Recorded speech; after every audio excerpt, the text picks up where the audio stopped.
This is a good time for a power nap, I guarantee you. If you have a problem snoring, we'd ask you to please just stand up for a little while, because what we're going to cover is very important in our sobriety. So, but we certainly understand after a good full belly of this magnificent food, getting lazy is just human nature for us. But we're going to try to trudge on, and there is a solution, and we're at the top of page 26, the first paragraph. Guys, there's a couple of things. I need to turn my microphone on. A couple of things I want to share with you. In our experience and our journey out here with you guys all over the world, what we've come to discover is there's a lot of dates and times and events that can't be validated. If you go to different sources, you're going to find conflicting information. And as the book says, we want to stay out of that controversy. So we're going to talk in generalities about some of these people, especially Roland Hazard. And I don't want to start a lot of controversy with that, but Roland basically is a ghost in recorded history. There's differing opinions about times, places, and events.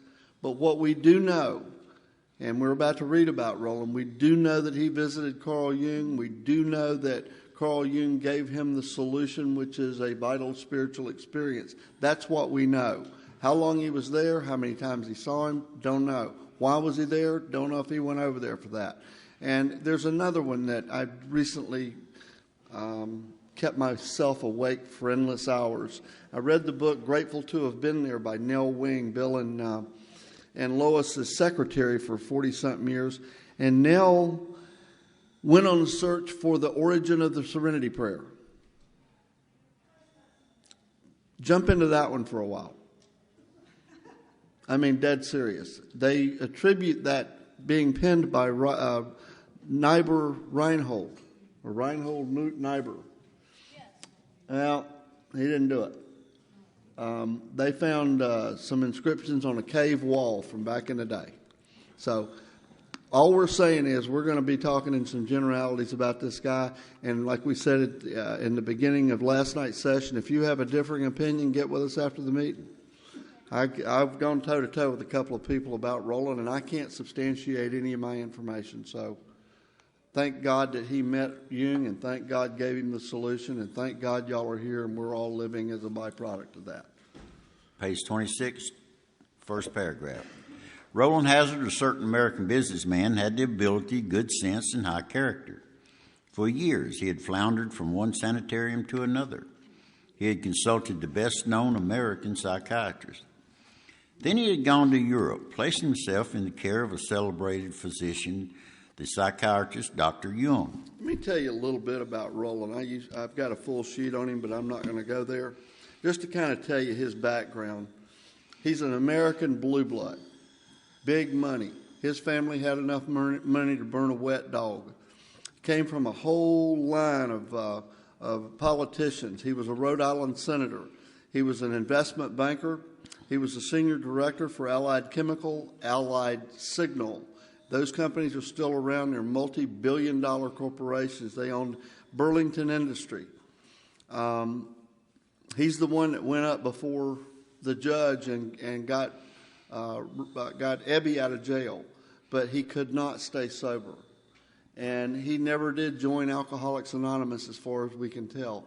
And as far as we can tell, he did die sober. Doug? On one page it's W-O-W, R-O-W, and here it's R-O-L. So is the W wrong, or is the lack of a W? Don't know. Okay. The spelling of his name? Yeah. We spelled one way up there and one way down here. R-O-L-A-N-D, I think, is the correct spelling.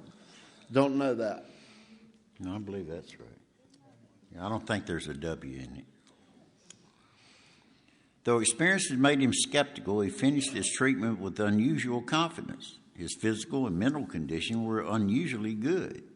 Above all, he believed he had acquired such a profound knowledge of the inner workings of his mind and its hidden springs that relapse was just unthinkable. And guys, for some of y'all that weren't here last night, Roland Hazard, he had plenty of money and he could see anybody. And his first choice was Sigmund Freud. Freud was brand new on the scene. He was the new Dr. Phil, and he wasn't taking any new patients, no matter what your name was. And then his second choice was Alfred Adler. Adler was getting old and he wasn't taking any new patients. And thank God for us, because both those men were atheists. And as we know, Dr. Carl Jung gave him the spiritual solution that we all live in its grace today. So through the treatment with Dr. Jung, Roland acquired self-knowledge. So we just talked about our co-founder, what he did with self-knowledge. And now we're going to talk about what Roland did with his self-knowledge in the next sentence. Nevertheless, he was drunk in a short time. More baffling still, he could give himself no satisfactory explanation for his fall. So he returned to this doctor, whom he admired, and asked him point blank why he could not recover. He wished above all things to regain self-control. He seemed quite rational and well-balanced with respect to other problems, yet he had no control whatever over alcohol. Why was this?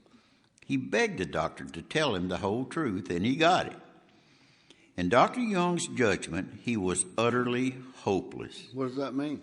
It means you're going to die graveyard dead.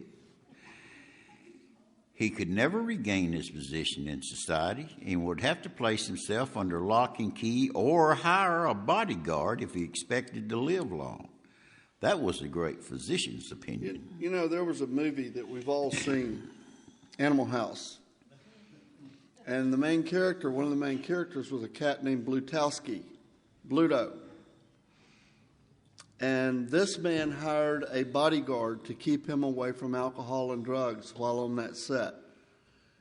John Belushi is the only sober member of that cast. But we know how that story ends. But Roland still lives, and is a free man. Remember, that's the writing of this book. I believe Roland died in the 50s, 54, somewhere like that. He does not need a bodyguard, nor is he confined. He can go anywhere on this earth where other free men may go without disaster, providing he remains willing to maintain a certain attitude. And there's that word again. I told you we were going to touch on it several times over the weekend. You're going to hear the word attitude a lot, and please don't discount that word. It's your attitude that needs changing about yourself, about your fellows, and about God's universe. Now, some of our alcoholic readers may think they can do without spiritual help. Well, let's tell you the rest of the conversation Roland had with Dr. Jung.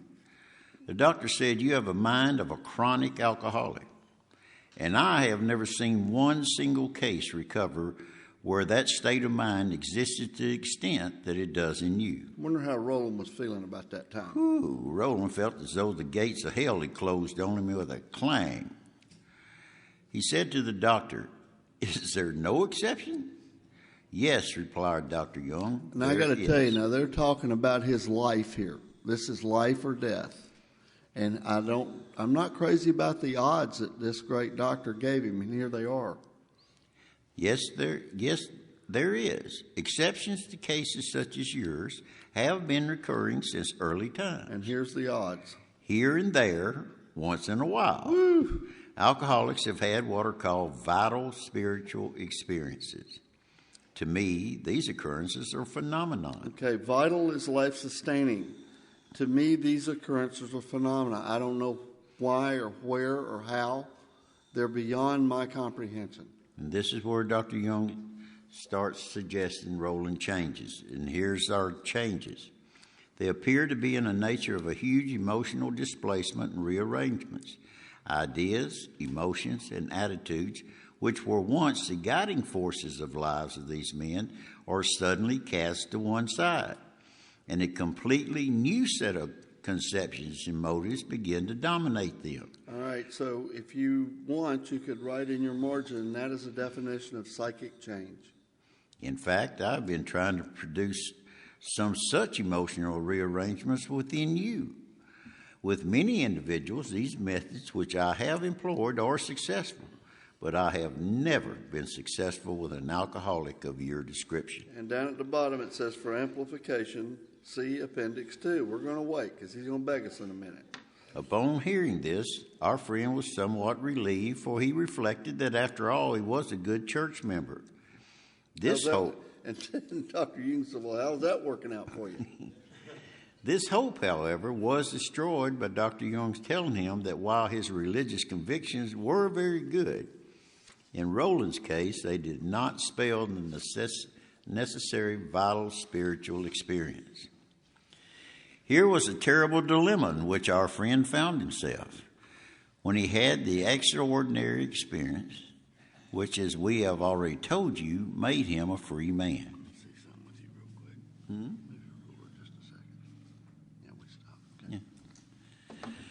We, in our turn, sought the same escape with all the desperation of drowning men. Now, what seemed at first a flimsy reed has proved to be the loving and powerful hand of God. A new life has been given us, or if you prefer, a design for living, which really works. That's a promise, and we're going to skip over to page 29, first full paragraph. Further on, clear-cut directions are given showing how we recovered. These are followed by 43 personal experiences. Each individual in the personal stories describes in his own language and from his own point of view the way he established his relationship with God. You know, we've all heard it. People go to the podium, and they'll say, my name's Bob, and I'm here to tell you what it was like, what happened, and what it's like today. It don't change. It's still out there killing people, just like it did when we were out there. The book says what we do when we go to the podium is we describe in our own language and from our own point of view the way that we established our relationship with God, what we were like, what happened to us, and what we are like today. These give a fair cross-section of our membership and are a clear-cut idea of what has actually happened in our lives. Anybody got the questions on that chapter? Moving right along, we're going to flip over to more about alcoholism. This chapter is written from the alcoholic's viewpoint. So this is more truth about our disease. Most of us have been unwilling to admit we were real alcoholics. No person likes to think he is bodily and mentally different from his fellows. Therefore, it is not surprising that our drinking careers have been characterized by countless vain attempts to prove we could drink like other people. The idea that somehow, someday, he will control and enjoy his drinking is the great obsession of every abnormal drinker. You know, in my career, I've been able to control my drinking. I have. And in my career, I've been able to enjoy my drinking. I've just never been able to get them two things going at the same time. You know, because if I'm controlling, I ain't enjoying. If I'm enjoying, I damn sure ain't controlling.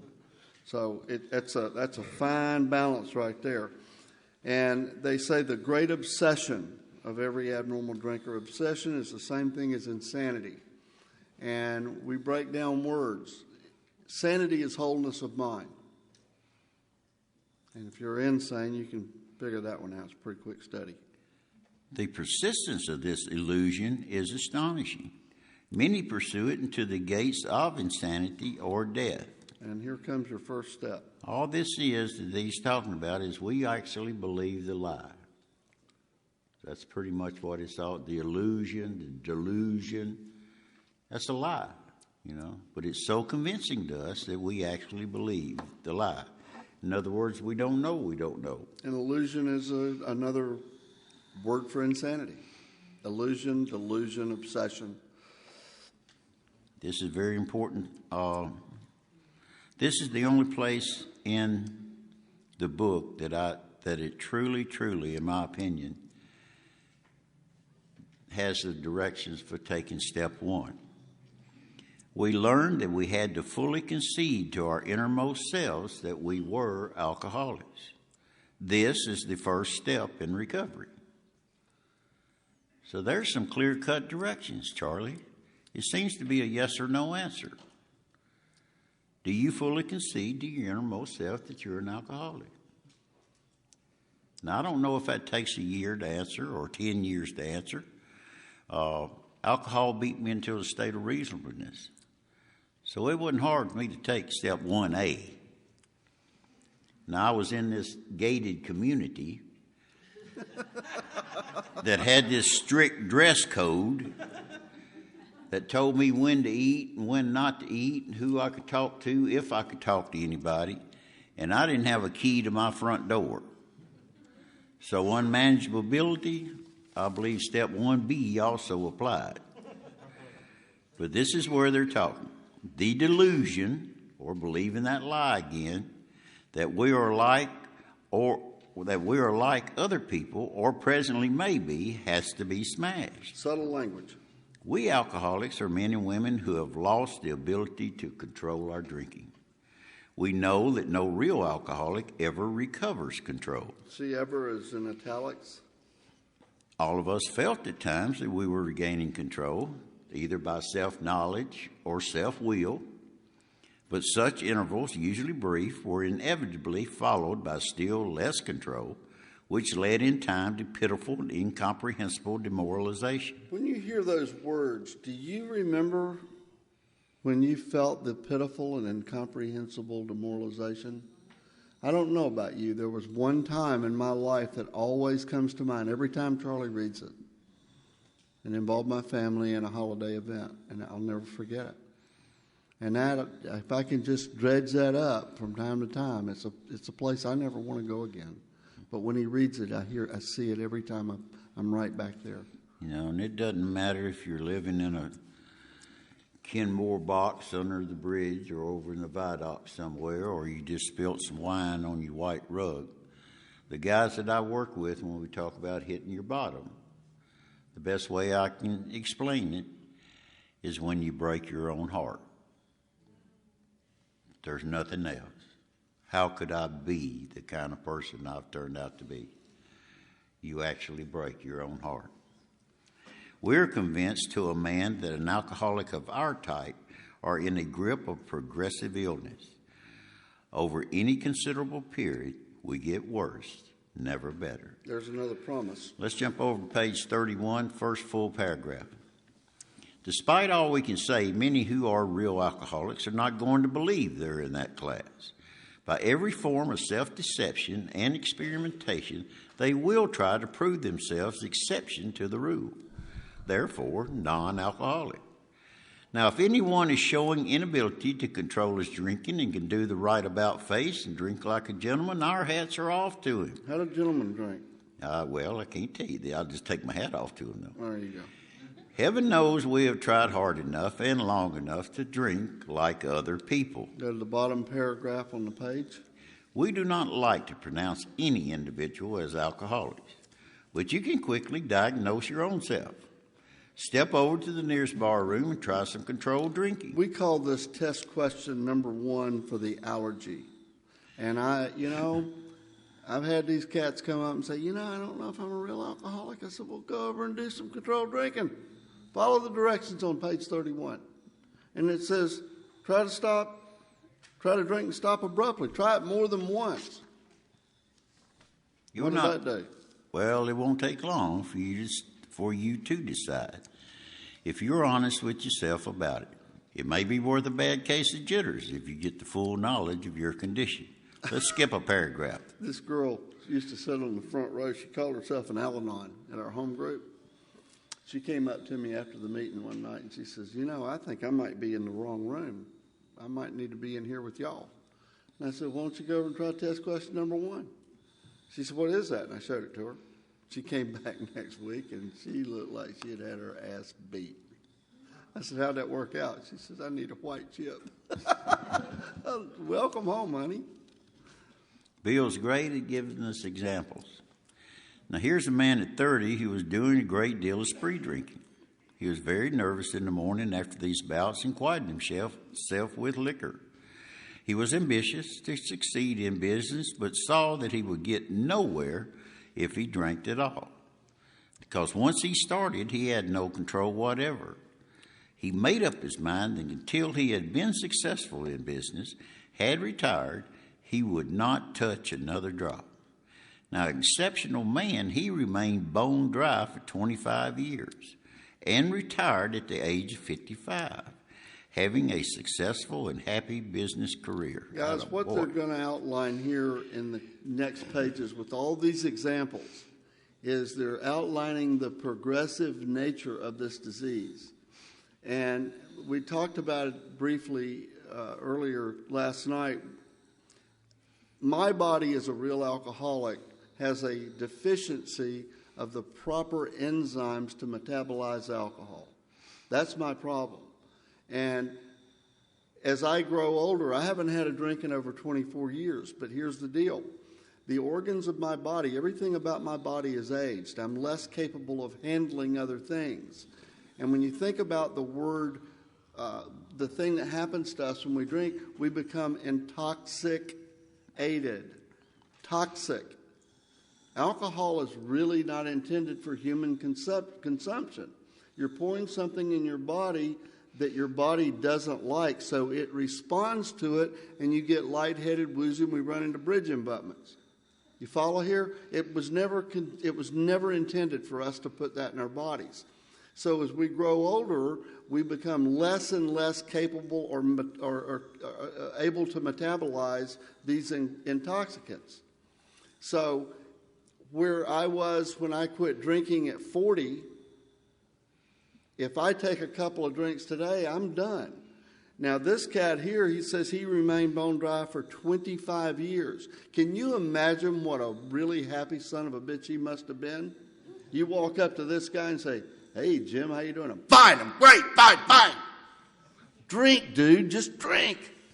But he remained bone dry for 25 years. And then what happened? Well, he fell victim to the belief, which practically every alcoholic has, that his long period of sobriety and self-discipline had qualified him to drink as other men. Out came his carpet slippers and the bottle. I'm a real visual guy. I'm looking at this naked man with carpet slippers and a bottle of whiskey. Out came his carpet slippers and a bottle. And in 2 months, he was in the hospital, puzzled and humiliated. Now, he tried to regulate his drinking for a while, making several trips to the hospital in the meantime. Then, gathering all his forces, he attempted to stop altogether and found he could not.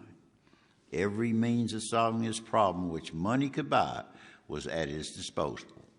Every attempt failed. Now, this is a self-made man. He white-knuckled it for 25 years. He's made a ton of money. And all of a sudden, he finds he's cornered up against the end of the line, and he don't know what to do. But though a robust man at retirement, he went to pieces quickly and was dead within 4 years. See the progressive nature of the disease? Because this case contains a powerful lesson. Now, most of us have believed that if we were to remain sober for a long stretch, we could therefore drink normally. But here's a man who at 55 years found he was just where he had left off at 30. We have seen the truth demonstrated again and again. Once an alcoholic, always an alcoholic. Promise. Convincing to drink after a period of sobriety, we're in a short time as bad as ever. If we are planning to stop drinking, there must be no reservations of any kind, nor any lurking notions that someday we will be immune to alcohol. Lurking notion. I know where that lives, and I'm going to share that with you. Lurking notion and reservation, it lives right back here. And you're in this room today. Somebody in this room has got a lurking notion or a reservation that they ain't like me or Charlie or Sam. And when that special day comes, whether it's the wedding day, New Year's Eve, whatever, presidential election, on that day, I'm going to have one. I'm going to toast that occasion because by God, I'm different. It lives right back here, and you're the only one that knows it. I didn't come to Alcoholics Anonymous to quit drinking. I didn't. I wanted to quit. I wanted to come in here so you could teach me how to use alcohol and all those other things successfully. I swear to God, that's why I came. And guess what? Y'all helped me to suspend that privilege. But I no longer have that lurking notion that I'm different. I'm just like y'all. All right, test question number 2. This question is about the obsession that we alcoholics suffer from. Where are we starting at here, buddy? Page 34, first full paragraph. There you go. As we look back, we feel we had gone on drinking many years beyond the point where we could have quit on our own willpower. If anyone questions whether he has entered this dangerous area, let him try leaving liquor alone for a year. If he is a real alcoholic and very far advanced, there is scant chance of success. And again, this is test question number 2 for the obsession of the mind. Now, in the early days of our drinking, we occasionally remained sober for a year or more, becoming serious drinkers again later. Though you may be able to stop for a considerable period, you may yet be a potential alcoholic. We think few to whom this book will appeal can stay dry anything like a year. Some will be drunk the day after making their resolutions, and most of them within a few weeks. We're going to skip over to the next page, page 35, and we're going to go to the first full paragraph, middle of the page, our first example, and they're going to call this guy Jim. For years and years and years, I traipsed around the planet telling you that his name was Ralph Furlong. It's not true. We just found out recently. Actually, this truth came from down in Australia. This guy's name was Harlan Spencer. This guy, Jim. His story is in the first edition. It's called The Prodigal Son, Another Prodigal Son. There was a guy back in our history, and all this will keep you sober with 50 cents and coffee. There was a guy back in history named Robert Furlong, and he was one of the shareholders in Works Publishing. He's one of those cats that bought one of those useless stock certificates that Bill and Hank Parkhurst had printed up. And somewhere along the line, the information kind of got crossed up. But this guy we're about to read about is a real character named Harlan Spencer. Now, what sort of thinking dominates an alcoholic who repeats time after time the desperate experiment of the first drink? Now, friends who have reasoned with him or after a spree which has brought him to the point of divorce or bankruptcy are mystified when he walks directly into a saloon. Why does he? Of what is he thinking? Well, here's an example. We won't call him Harlan. We'll go ahead and call him Jim just because the book did. The book asks a question at the top of that paragraph. It says, what sort of thinking dominates an alcoholic who repeats time after time the desperate experiment of the first drink? Dr. Silkworth said that we were restless, irritable, and discontented. That's what he said. Our first example is a friend we shall call Jim. Now, this man has a charming wife and family. Everybody loved this guy. Oh, Jim, he's a good-looking woman. He inherited a lucrative automobile agency. He had a commendable World War record. He's a good salesman. Sell ice to Eskimos. Everybody likes him. Everybody loves Jim. He's a good guy. Old Jim is an intelligent man, moral, normal as far as we can see, except for a little nervous disposition. You don't want to walk up on Jim and spook him. No, Jim did no drinking till he was 35. And within a few years, he became so violent when intoxicated that he had to be committed.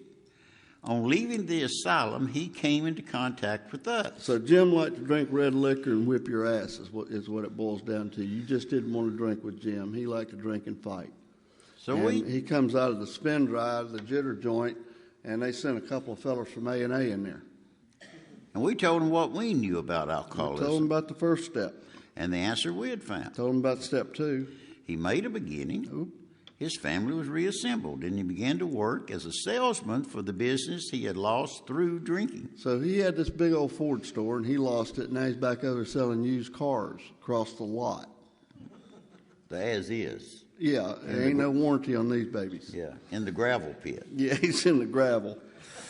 All went well for a time, but old Jim failed to enlarge his spiritual life. He didn't take step 3 and take the rest of the steps. Now, to his consternation, His horror or amazement, he found himself drunk a half a dozen times in rapid succession. Each of these occasions, we worked with him, reviewing carefully what had happened. Now, he agreed he was a real alcoholic in a serious condition. he took step 1. He knew he faced another trip to the asylum if he kept on. But Moreover, he would lose his family for whom he had a deep affection. Yet, he got drunk again. Now, we asked old Jim to tell us exactly what happened. This is his story. I came to work on Tuesday morning. I wonder where he was at on Monday. I don't know where I was doing. I remember I felt irritated that I had to be a salesman for a concern I once owned. Now, in today's language, they'd call that a trigger. he wasn't too happy about wearing out shoe leather in the gravel pit, selling them as-is automobiles. Yeah. I had a few words with the boss, but Boss nothing probably serious.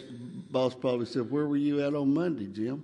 And listen, Jim, any words with the boss is serious, I promise. Never good. Then I decided to drive into the country and see one of my prospects for a car. Always sell a car out in the country. That's where you find them. They just lined up on the side of the country road. Now, on the way, I felt hungry, so I stopped at a roadside place where they have a bar. Now, in my book, I've got this entire paragraph bracketed in the words normal, sane thinking.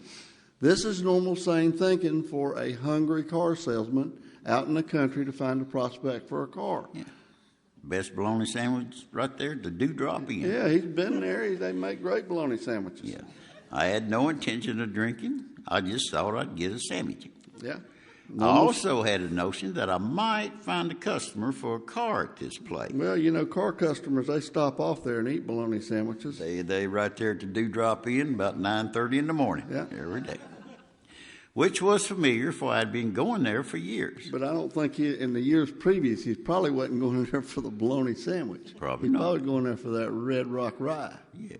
I had eaten there many times during the months, and I was sober. Well, I sat down at the table and ordered a bologna sandwich and a glass of milk. Normal, sane thinking for a hungry car salesman. Still no thought of drinking. Not a bit. I ordered another bologna sandwich and decided to have another glass of milk. Normal, sane thinking for a really hungry car salesman looking for a car customer out in the country. Squiggly Now, writing. Here comes some squiggly writing. Look out. Suddenly, the thought crossed my mind that if I were to put an ounce of whiskey in my milk, it couldn't hurt me on a full stomach. Abnormal, insane thinking. I ordered whiskey and poured it into the milk. Now, I vaguely sensed I was not being any too smart, but felt reassured I was taking whiskey on a full stomach. The experiment went so well that I ordered another whiskey and poured it into the milk. Well, of course he did. The bologna just ain't absorbing it. That didn't seem to bother me, so I tried another. And so this is abnormal, insane thinking. I mean, Jim was drunk before he ever got to the place with the bar. He said there was no thought of drinking. Please, Jim. Really? Thus started one more journey to the asylum for Jim. Now here was the threat of commitment, the loss of family and position, to say nothing of what that intense mental and physical suffering which drinking always caused him. He had much knowledge about himself as an alcoholic. We'd given it to him. We'd visited him several times and said, Jim, you've got an obsession of the mind coupled with an allergy of the body, buddy. So I know I do. I'm a real alcoholic and I'm in bad shape, pretty far advanced. But that self-knowledge wasn't enough to hold him in check.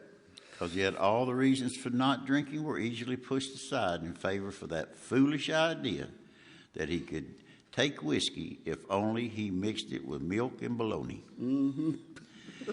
Whatever the precise definition of the word may be, we call this plain insanity.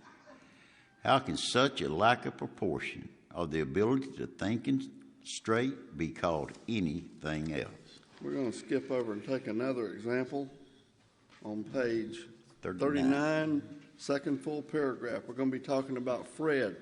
Fred's real name in the book was Harry Brick. He was just an early member of the fellowship. Harry Brick. Yes. But for practical purpose, we'll call him Fred because that's what the book did. Now, Fred's a partner in a well-known accounting firm. His income's good, he has a fine home, is happily married, and the father of promising children of college age.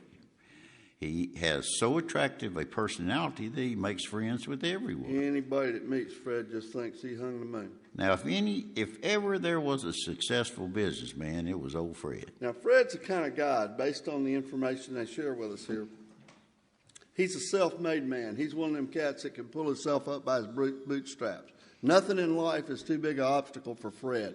He's got this. Y'all got a picture of Fred? I don't need your help. I got this. Now, to all appearances, he is a stable, well-balanced individual. Yet, he is alcoholic. Oops. Now, we first saw Fred about a year ago in the hospital where he'd gone to recover from a bad case of the jitters. It was his first experiment of this kind, and he was much ashamed of it. Now, far from admitting he was an alcoholic, he told himself he came to the hospital to rest his nerves. I've done that a few times. Anybody ever gone to the hospital to rest your nerves? Just drive right past the Holiday Inn. Yeah. Go straight to the hospital. Yes, sir. Just telling that little ER doctor I'm just too quick. Yeah, go ahead and strap me down in 4-point restraint. I'm quicker than a phone call, and I don't know what's wrong with me. Now, the doctor intimated strongly that he might be worse than he realized. For a few days, he was depressed about his condition. Now, he made up his mind to quit drinking altogether. Self-will. Self-will. It never occurred to him that perhaps he could not do so, in spite of his character and standing. So Fred would not believe himself an alcoholic, much less accept spiritual remedy for his problem. He does not need your stupid steps. Take step one and put it where the sun don't shine, and I don't need God's help. I got this. Now, we told him what happened, what we knew about alcoholism. Told him about step one. Now, he was interested and conceded that he had some of the symptoms. Some of them. But he was a long ways from admitting that he could do nothing about it himself. He was rejecting step two with everything. He was positive that this humiliating experiment, plus the knowledge he had acquired, would keep him sober for the rest of his life. Self-knowledge would fix it. Let's see how that works out. Well, we didn't hear no more from Fred for a while. Then one day we were told he was back in the hospital. Back in the treatment center. This time he was quite shaky. And now this time, he soon indicated he was anxious to see us. Call them boys up from A&A. I need to talk to them a little bit. I've got me tied down here in 4-point restraints. Now, the story he told is most instructive, for here was a chap absolutely convinced he had to stop drinking, who had no excuse for drinking, who exhibited splendid judgment and determination in all his other concerns, yet was flat on his back nevertheless. So let's let him tell us about it. I was much impressed with what you fellows said about alcoholism. That's step one. And I frankly did not believe it would be possible for me to drink again. I rather appreciate your ideas about the subtle insanity which precedes the first drink. Obsession of the mind. But I was confident it could not or would not happen to me after what I learned. And here, I love this, I reasoned. I was not so far advanced as most of you fellows. Now, this is the second trip. I'm different. That I'd been usually successful in licking my other personal problems. I mean, look, I quit biting my fingernails. That's right. And that I would therefore be successful where you men failed. I felt I had every right to be self-confident, that it would be only a matter of exercising my willpower and keeping on guard. You notice so far how many times self is manifested in the lives of alcoholics? Self-will, self-knowledge, self-confidence.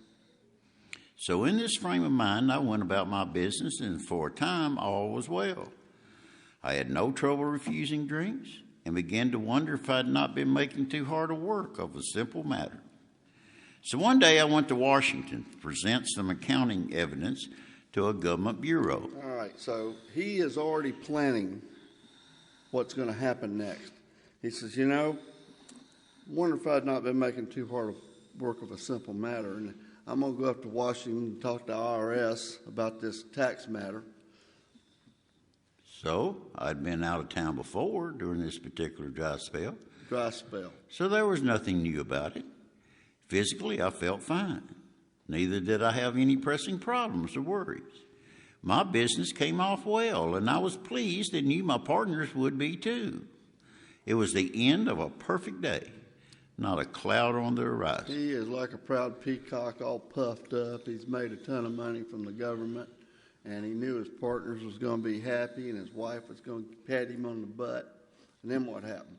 Well, I went to my hotel and leisurely dressed for dinner. And here's some squiggly writing. Now, as I crossed the threshold of the dining room, the thought came to my mind that it would be nice to have a couple of cocktails The thing for I dinner. love about Fred is he makes a big deal about how many he's going to take.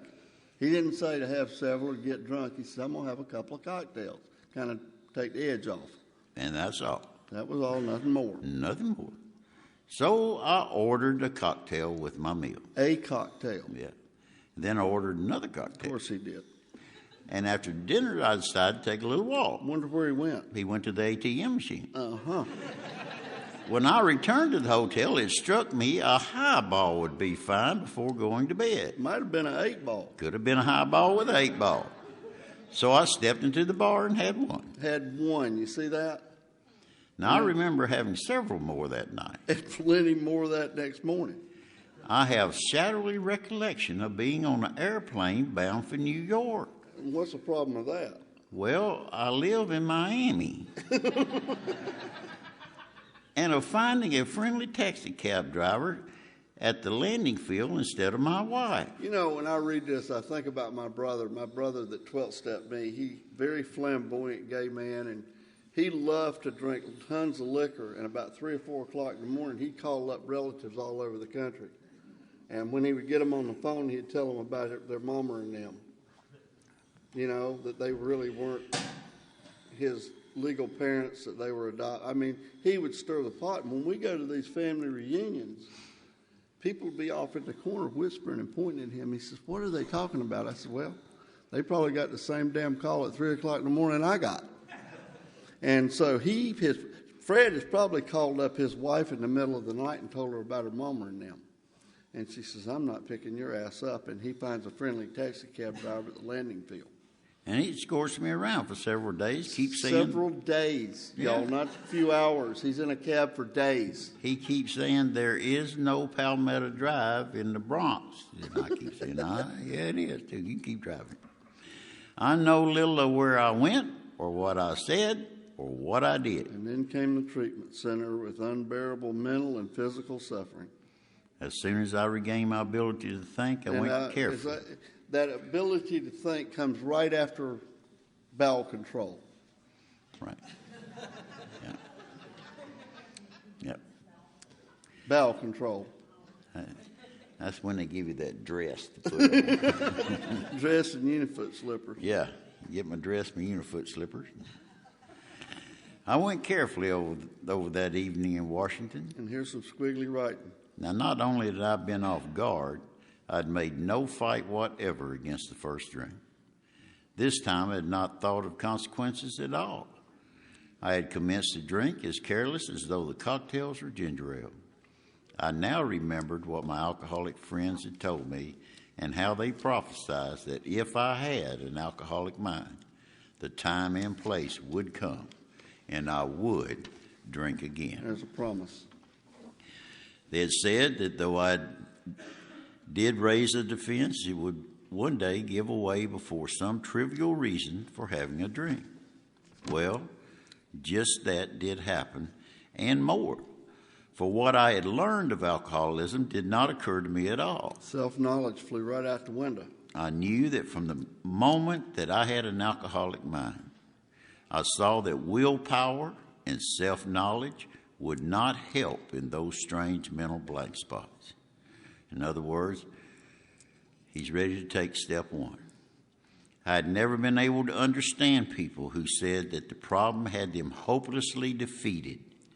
I knew then, and it was a crushing blow. Fred's a self-made man, and all of a sudden he realizes that he's all hemmed up. There's nothing he can do. Now, 2 of the members of Alcoholics Anonymous came to see me. They grinned, which I didn't like so much, and then asked me if I thought myself alcoholic, and if I were really licked this time. If you ever go to one of these detoxes, spin dries, and there's somebody there in 4-point restraints, and you smile at them, they don't take a shine to that too well. The hell's so funny about this?